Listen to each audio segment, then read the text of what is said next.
Firmes les un second, puis rouvas les sur cette image. Un pelos bene d'une lumière dorée de fin de matinée. El herbe encore humide qui scintille comme du verre. Et là en plein milieu, un oiseau passé au sol parfaitement immobile. Ces ailes sont déployées comme du éventail sombres, sa curem ne vers l'avant, son corps parcouru de petits frissons.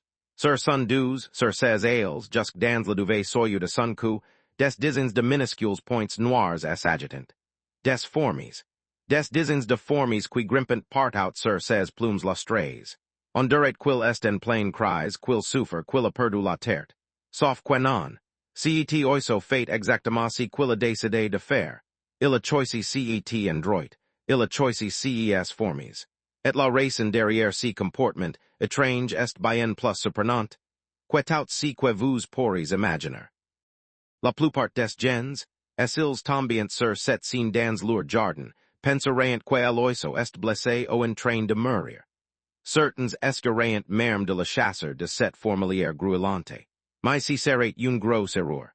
Parce que si que vous regardez là, si petit tableau vivant passé sur l'herbe, c'est un des comportements les plus mystérieux et les plus fascinants de tout le monde des oiseaux. Un comportement qu'on a observé, filmé, étudié pendant des décennies, sans réussir à s'y mettre complètement d'accord sur son explication. Si comportement a même un nom. On l'appelle le fourmillage. Et croyez-le non, il a été observé chez plus de 200 espèces d'oiseaux à travers le monde. Le merle noir au plumage d'incre que vous voyez sauter sur la pelouse peut le faire. Le G des charnes, avec ses éclats de bleu vif sur les ailes, le fait régulièrement. El étonnants aux reflets métalliques, la paille, la cornée, le moineau, tant d'oiseaux que vous croisez chaque jour connaissant si petit riddle secret. Et pourtant, presque personne n'y a jamais vu de ses propres yeux. Pourquoi, on y revient dans un instant, parce que la réponse est plus étonnante. Mais d'abord passons la vraie question. Pourquoi diable un oiseau accepterait-il volontairement de s'y couvrir de fourmis? Les fourmis, ça pince, ça mord, ça projette de l'acide. Pour la plupart des animaux, marcher sur une fourmilière, c'est un cauchemar brûlant. Alors pourquoi certains oiseaux font-ils tout le contraire? Pourquoi vont-ils s'y poser exactement au-dessus du nid?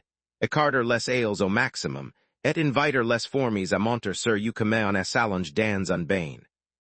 Pour comprendre, il faut d'abord savoir qu'il existe deux façons très différentes de pratiquer le fourmillage. Et c'est là que ça commence à devenir vraiment intéressant. La première façon, on l'appelle le fourmillage passif. L'oiseau repère une fourmilière en pleine activité, si petit volcan brun du l'ascent des centaines d'ouvrières. Il s'y pose juste à côté, au carrément dessus, il déploie ses ailes comme une cape, il abaisse sa queue et il reste là. Immobile ou presque. Il laisse simplement les fourmis grimper sur tout son corps. Elles courent entre ses plumes le long de ses ramages sur sa peau nue. Pendant ces temps, l'oiseau a souvent l'air d'être dans une sorte de transe. Les yeux mi-clos, la tête qui dodeline, le corps qui tremble doucement sous la lumière. C'est exactement ce qui fait penser aux gens qu'il est malade. Mais il est tout sauf malade. Et puis il y a la deuxième façon, encore plus surprenante. On l'appelle le fourmillage actif. Là, l'oiseau n'y s'y contente pas d'attendre. Il attrape une fourmi délicatement dans la pointe de son bec, et il s'insère littéralement comme d'un outil. Il la frotte énergiquement sur ses plumes, sous ses ailes, sur son dos, dans un geste vif et répété, comme s'il s'appliquait une lotion invisible.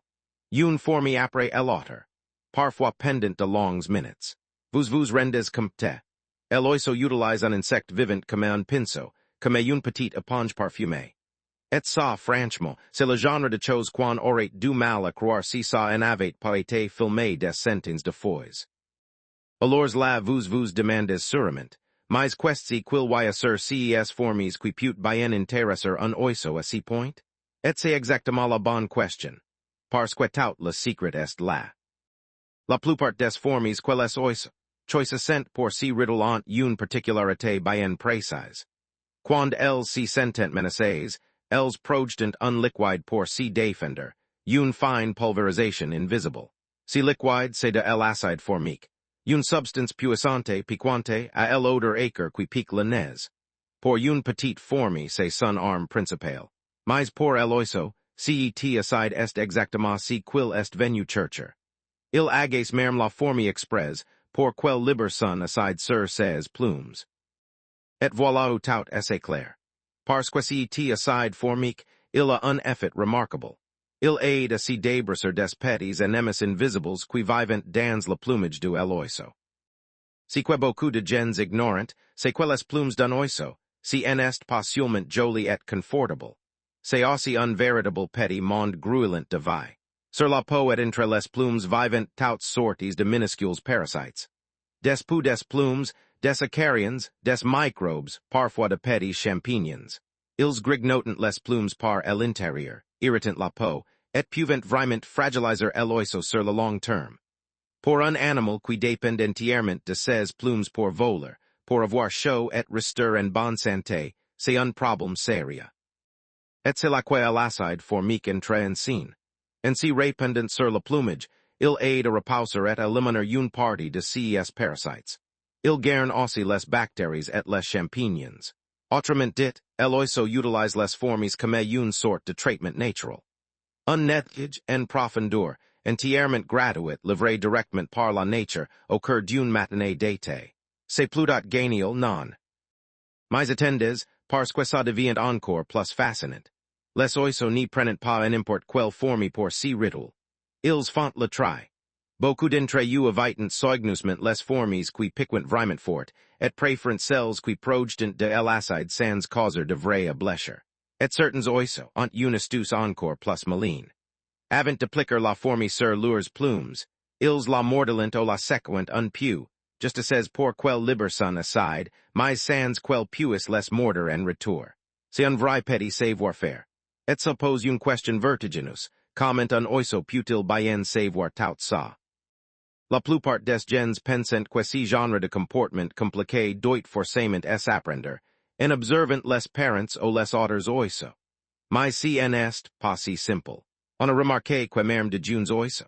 Il avait sans jamais avoir vu un autre oiseau le faire. Si mettent parfois spontanément à frotter des fourmis sur leurs plumes des quan leur en présent. Comme si le geste était déjà gravé en eux, peint au fond de leur instinct. Transmis de génération en génération depuis très longtemps. Et ça, c'est l'un des aspects les plus troublants de toute cette histoire. Et puisqu'on parle de mystère, voici un détail que peu de gens connaissent. Les premiers naturalistes qui ont observé ce comportement, ils voyaient plus d'un cycle, étant complètement déconcertés. Ils voyaient des oiseaux si rouler au milieu des fourmis sans comprendre ce qui s'y passait. Certains pensaient qu'ils essayaient simplement de manger les fourmis. D'autres imaginaient un dieu, une bizarrerie sans intérêt. Il a fallu des années d'observation patient pour commencer à comprendre que ce geste avait sans doute un véritable but. Et même aujourd'hui, il restait une part de mystère. On a plusieurs explications solides, mais aucune n'a affirmé le débat pour de bon. C'est assez incroyable de si dire qu'un comportement aussi courant cache encore des secrets. Ce qui est sûr, c'est que tous les oiseaux n'y s'y prennent pas de la même manière. Le G des Cherns, par exemple, est un véritable artiste du fourmillage actif. On a souvent vu attraper les fourmis une à une et les passer méthodiquement sous ses ailes éclatantes, avec une vraie précision, comme un peintre qui pose ses touches. Elle est no sens en it lui, adore si votre carrément sur les fourmilières, ailes grandes ouvertes, plumage scintillant de reflets verts et violets. Le merle noir, le moineau, la cornée, chacun a sa petite façon de faire. Et c'est justement si qui rend l'observation si passionnante. Du oiseau différents, dans le même jardin, peuvent pratiquer le même riddle ancestral de manières complètement distinctes. Comme il existe des écoles, des styles, des traditions propres à chaque espèce. Maintenant, vous souvenez de la question de tout à el hura. Pourquoi presque personne n'a jamais vu un oiseau faire ça, alors que tant d'espèces le pratiquent. Et bien la réponse est simple, et plutôt jolie. Le fourmillage est un moment de grande vulnérabilité. L'oiseau est au sol ailes ouvertes, à moitié en transe, incapable de s'envoler en un éclair. C'est le pire moment pour s'y faire surprendre par un prédateur, par l'ombre d'un chat qui s'y glisse dans l'herbe. Alors les oiseaux choisissent des coins discrets, calmes, un recoin en solilé derrière un buisson. Se unriddle in time, prisc secret. Et se sans doubt pour ça qu'il reste si rare observer, même pour les passionnés qui passent des années à guetter les oiseaux. Et si en est même pas le plus surprenant. Parce qu'il y a un datel dans cette histoire qui intrigue depuis le tout début. Quand un oiseau pratique le fourmillage, il en a possiblement l'air concentré. Il a souvent l'air d'aimer ça. Profondément. Si tremblement du corps, ces mi-close, cette posture totalement abandonnée, tout cela ressemble énormément à un animal qui éprouve une sensation délicieuse. Certains s'y sont même demandé si l'acide des fourmis n'y procurait pas une forme d'apaisement. Un peu comme une crème fraîche sur une peau qui démène. Imaginez la sensation pendant la mieux, cette période où les villes plumes tombent et où la peau tire et gratte. Un bon bain de fourmis, à ce moment-là, pourrait faire un effet incroyablement apaisant. Personne en a la réponse définitive. Mais quand on observe l'expression de l'oiseau, difficile de n'y pas si dire qu'il y trouve un vrai plaisir. Et là, accrochez-vous, parce qu'on arrive au passage le plus étonnant de toute l'histoire. Certains oiseaux n'y s'y contentent pas des fourmis. Quand ils en trouvent pas, ils s'y mettent à frotter sur leurs plumes d'autres choses, qui ont elles aussi une odeur forte ou des propriétés piquantes. On a vu des oiseaux utiliser des mille-pattes, qui libérent leurs propres substances défensives. On en a vu s'y frotter avec des cardiodagrammes, comme du citron, le jus brillant sur les plumes. Et le plus incroyable, certains oiseaux en ville ont été observés en train de ramasser des maggots de cigarettes, ou même de vieilles boules de naphtaline, pour s'en frotter le plumage. Sans blog. Ils cherchent littéralement un substitut à l'acide des fourmis. Et ça montre à quel point si besoin de s'y trader le plumage est puissant et ancré en you. Pensez-y une seconde. Voilà des animaux minuscules, avec un tout petit cerveau, qui ont trouvé tout seuls une manière d'utiliser leur environnement pour prendre soin de leur corps. Des fourmis, des plantes et parfois même des objets fabriqués par les humains, détournés en produits de soin. Si en est pas une forme d'intelligence, ça y ressemble drôlement. Et tant qu'on y est, il faut vous parler d'un comportement cousin, qui accompagne souvent le fourmillage. C'est si qu'on appelle le bain de soleil. Vous avez peut-être déjà vu un oiseau, en plein été, allongé sur un toit chaud, les ailes complètement étalées, la tête penchée, le bec parfois grand ouvert, totalement figé sous la lumière. Là encore, beaucoup de gens croient l'oiseau meurant. Mais ils prennent simplement un bain de chaleur. Et le plus intéressant, c'est que cette posture ressemble énormément à celle du fourmillage. Les dieux s'y mélangent souvent. La chaleur pousse les parasites cachés dans les plumes à remonter vers la surface. Et c'est précisément à ce moment-là qu'un bon bain de fourmis devient redoutablement efficace. La chaleur délogue les indésirables et l'acide des fourmis finit le travail. C'est plus d'astucia non. Et si en est pas un hasard si on observe surtout ces comportements pendant la belle saison, du printemps à la fin de l'été. À cette période, les fourmilières grouillent de vie, le soleil tape fort, et c'est aussi le moment où beaucoup d'oiseaux changent de plumage.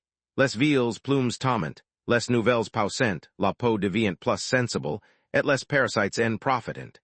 C'est exactement là que le besoin de s'y nettoyer devient le plus pressant. Alors si vous voulez assister à ces spectacles rares, cherchez les coins ensoleillés et tranquilles, prise d'une fourmilière, en milieu de matinée, quand le soleil commence à chauffer. Restez discret, n'y bougez pas trop, et soyez patient. Parce qu'un oiseau qui s'y sent observé n'y baissera jamais la garde au point de s'offrir un bain de fourmis. Mais si vous avez de la chance, vous verrez un des comportements les plus secrets de la nature si déroule sous vos yeux. Si vous rendez tout ça encore plus beau, c'est que ça s'y passe peut-être juste sous vos yeux, dans votre propre jardin, sans que vous le sachiez. Si merle que vous voyez sauter sur la pelouse au matin, si G qui traverse l'air comme un éclat de peinture, si ti tourne perché sur le fil, elle undue a peut-être déjà fait son petit bain de fourmis dans un coin tranquille. La prochaine fois que vous verrez un oiseau au sol, ailes étalées dans une posture étrange, ni vous précipitez pas pour le déranger. Prenez le temps de regarder. Vous êtes peut-être en train d'assister à l'un des rituels les plus secrets, et les plus anciens de la nature. Et c'est ça qui est magique avec les oiseaux. Plus on les observe, plus on si rend comme te quils menant un vi rich et plein de mystères, just là, à quelques meters de nous. Si ne sont pas simplement de jolies créatures qui chantent et qui volent. Si sont de véritables petits génies de la survie, avec leurs astuces et leurs habitudes secrètes pour rester en bonne santé, saison après saison. Alors la prochaine fois qu'une fourmi grimpe le long de votre bras, vous repenserez peut-être à tous ces oiseaux qui, l'acculent à bras ouverts, pas par hasard, pas par accident, mais parce qu'ils ont compris, bien avant nous, qu'une petite fourmi peut erder bien plus utile qu'on ne le croit. Et vous, avez-vous déjà entendu parler de ce comportement étonnant? Avez-vous déjà vu un oiseau de votre jardin se comporter de cette manière étrange? Ailes ouvertes au sol, comme figé dans un tableau. Racontez-moi votre observation dans les commentaires. J'adore lire vos histoires. Et si cette vidéo vous a pris quelque chose de nouveau sur nos amis à plumes, n'hésitez pas à la partager avec quelqu'un qui aime la nature autant que vous.